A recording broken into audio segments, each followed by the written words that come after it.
I know. Do you know one of the most misunderstood comedians of all time, I believe, is Gallagher.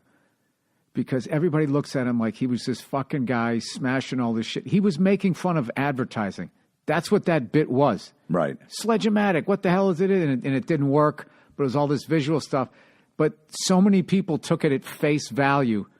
They just wanted to go like, oh, my God, we're going to get like cottage cheese all and orange juice all over. Right. They never got the bit. And what killed me is if you watch the beginning of his act, he had some really, really good material, clever material. I remember one time Patrice, rest his soul, was talking to him on the Opie and Anthony show, and he was saying how, you need to pick a path.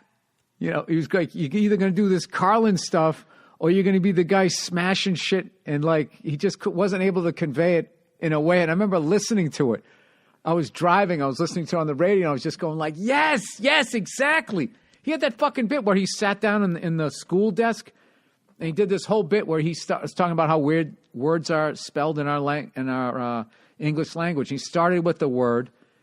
I just remember him going like something like, it ended up going to like herd, and then he point here, is this a bird? No, beard, B-A-R-D, and he did the whole fucking thing, and then in the end, he got back to the word that he started with, and then he just does this, it just all in circles, and that's why I didn't go to school. It's like fucking great bit. Yeah. But for some reason, he had to be sitting at a school desk when he did it, so everybody starts going, oh, he's a prop guy.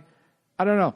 No, I remember he used to do his stand-up. I remember seeing it like Showtime as a kid. He was on roller skates, right? Didn't he do a thing where he was... and he had a giant couch and he put a trampoline in it and shit. And like so everybody would remember that. Right. But in the middle of all that, he had this great No, he had material. great... I know, he did. I remember at the end, he was almost like Carlin back in the day. Like, he had good, smart material that was funny. Yeah. But yeah, you come out on a giant fucking tricycle.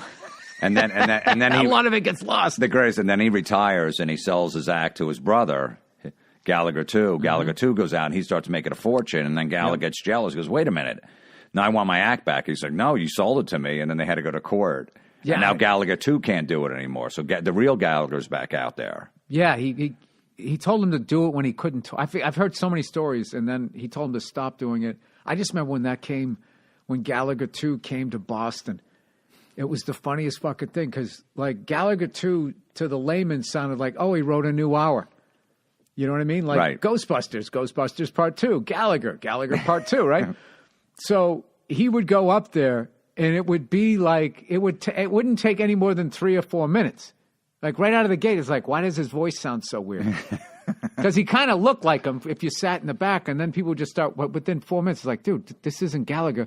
Who the fuck is this? And then this murmur would start, and the fucking guy wouldn't even address it, and he would stay up there for an hour. There's people going like, who the fuck is this guy? I only watched the first 10 minutes. I had to run out and go do a spot. But right. the tension in the room, but that was back then where you could actually just do 40. Remember 45 was closing? Just do 45 minutes? Yeah. Somehow, then it became like an hour. I still do 45, a lot of times 45 on the road. Sometimes I'm just going to do 45. Oh, if you're in like a club and they got a second show. Yeah, like a Funny Bone or something like that. They got a second show. But even sometimes I just feel like doing 45. Oh, 45 is great. It's the best. Yeah. Because you look down and you're at 35. You're like, I got fucking 10 more. Not that I want to get off stage, but I'm like, all right, this is going good. I'm good. 45 minutes to close. That's like having a beer in the afternoon. And you got nothing to do for the rest of the fucking day. You know what I'm jealous of is clean comics who get to like I've heard Regan will do like afternoon, like a matinee show. And if I ever, for some reason, could find enough fucking animals to show up for a matinee show for me, I would stop working at night.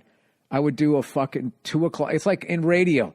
Remember Opie used to always tell me about like doing how afternoon drive is like the greatest thing because you have a life. Like you can, if you still want to go out that night, you can. And no matter how hard you hit it, you can sleep because you're not back on the air until like noon or 1 or 2 o'clock in the afternoon. But I don't know. When I get old and my whole crowd turns into like the blue hairs, like I will have no fucking problem switching to being I'll do an afternoon show. No, you could do a 5 o'clock, a 5 o'clock, and a 7:30 easily.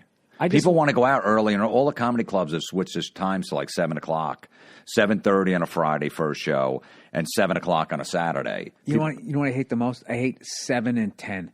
Oh, yeah, there's too annoys much time the in shit between. out of me. Absolutely. Way too much time. So you get the goody showing up at 10, and then you get the fucking meth heads at 7, then you get the meth heads at 10. I always think, like, why can't we just do 7 and 9? 7 and 9, just... Exactly. I'll do my tight 45, get them in, get them out. What time do you need me off so you can turn this room over? Another pet peeve of mine. Now we can bitch about clubs. When the first show starts late. It's like, how did it start late? You knew what I can see the second show starting late because you know somebody spilled some drinks and shit. This is right out of the fucking gate. Right. Yeah, you want to put yourself in a hole right off the bat. If it's 7 o'clock, there's no reason for it to start at 7:15. Just start at 7. The MC's got to take the bullet. I took the bullet. You took the bullet when you were MCing. Sorry, this motherfucker's got to take it. There's people still walking in. They're eating.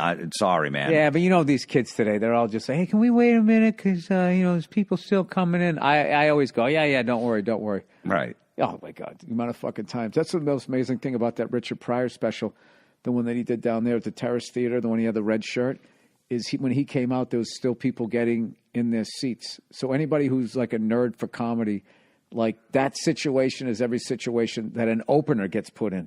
He came out as a headliner on his own special, dealt with that situation, and crushed. Right. I actually think, just being a nerd fan of his, that put him in the zone. Because rather than going out and having to jump into a bit going, I am shooting a special and here's my first idea, he went out there and just fucking started riffing. And, like, I think it just, after that, like, it's the greatest special of all time. And you don't think he had an opener that did time? No, he did. Who? I used to so know. he did. Did he have a band? Oh, man, I used to know this. Right. Because I remember Eddie Murphy on Delirious had the Busboys from the movie 48 Hours. He had them open. Who the fuck did he have? I used to know this. It was like Gladys Knight or something like that. It was a singer. Oh, okay. And they sang, and everybody fucking went out to the bathroom afterwards. And they were like, Richard, they're still coming back to the seats. He's like, no, I want to go out now. Like, he just was feeling it. And they just sent him out there. And I think that the chaos of it was what he kind of thrived in. I don't know. This is like some nerd shit, but just the stuff that I've read about him, like when he was in like Vegas and everyone was sitting down, he's supposed to wear clean and like that whole structured thing about that. He had like a fucking meltdown. But then you get him more in that the a little more chaos. That was like more of like his comfort zone was kind of chaos in a way. It seemed, just from what I read. I mean, I don't know. Obviously, never met the guy. I'm just. How old's your son now? 7. That's amazing. He's already getting in the stand-up. He's been on stage like 5 times. And he plays like drum. You're like raising like the coolest kid ever. Drums, singing. Now he's all about stand-up now because I took him out. There was a show, Ronnie B. Bennington does a show, his radio show at the Hard Rock in New York every year. Does a live show. There's 400 people. It's sold out. And he did a segment where comedians go up and tell an old joke. So I brought my son with me. And he goes, Luke, if you want to go on stage, you can tell an old joke. He goes, okay, I will. And he went up there. I introduced him. The place went nuts. He grabs the mic, and I didn't even tell him to say it. He goes, are you guys ready to hear a funny joke? And I'm like, man, he's already working the crowd. The place goes nuts. It sounds like he's a host. I know. And he tells a joke, and it gets an applause break. And he's up there, and we stood up on stage for another 10 minutes. He felt that ever since then. He's like, Dad, you got a show tonight? Come on, go get a show. Let's just go get a show. You can go on stage, right? You can go down to the club. I go, yeah, I could. Come on, we got to do when are we doing a show? You know what's going to be funny is when he has to do like a book report, remember how nervous you would get? He's going to be like all amped up to do it. He's going to be psyched. I remember when I was in school, I would just be like, I would be so scared. And then the teacher wouldn't call me. It would be like, thank God. And then I'd see my buddy go up. And then when he'd be done, I'd be like, oh, fuck, I wish I was him because it would be over. And I had horrible fucking... I guess, was that stage fright or and whatever? Public speaking, yeah. Once I knew I wanted to do comedy, it took me a year to get on stage, to get the balls to get on stage, because I was petrified. That's what I did. I gave myself, I made a New Year's resolution in 1992. I was like, at some point in this year, I gave myself a whole year to do it. It was funny, but the second I did it, all of a sudden there was a talent contest, like in January, and I just signed up for it, and it was like a month out. And then there were so many guys, they pushed it, and so I started like right in the beginning of March. And, like horrible, like I wish like I actually had. I think that's great for a kid to. I think it's great for him to meet a lot of people. You know, like we've had a lot of people come over the first year of my daughter's life, and so like when people come over, she's not really like, oh my God, who's that? It doesn't fuck with their universe, and then to get them, you know, to talk to the adults or speak, you know, publicly or something. I think that's that's something I wish, you know, I was so fucking shy. I almost feel like someone needed to do that to kind of nudge me out. But if they did, I probably wouldn't have been as fucked up. I would have become a comedian. Yeah, I would have just been some guy, you know, and it's worked funny my way up to management at this point. And he's only in first grade. Everyone's like, oh, so he must be the class clown in class. I go, no, he's not. I go, that's why he could be a good comic. He's not the guy, you know, hey, look at me over here, because those guys are never good. Yeah, there's a lot of hacks in elementary, you know, a lot of fart jokes, a lot of making faces. And those guys that try to do comedy later are terrible. They're terrible. You know, you want the quiet guy that's just sitting back and observing everything and remembering it and writing it down. You don't want the guy jumping on the desk. That's the guy. He's going to be a hack. He's going to do. He's the guy you end up meeting at your show later, and he's just like, dude, I was funnier than you. I should have done this shit. And you're like, well, go do it. Or if he does stand up, he's the guy who does the arms thing at the end, where they go behind the comic and work the arms.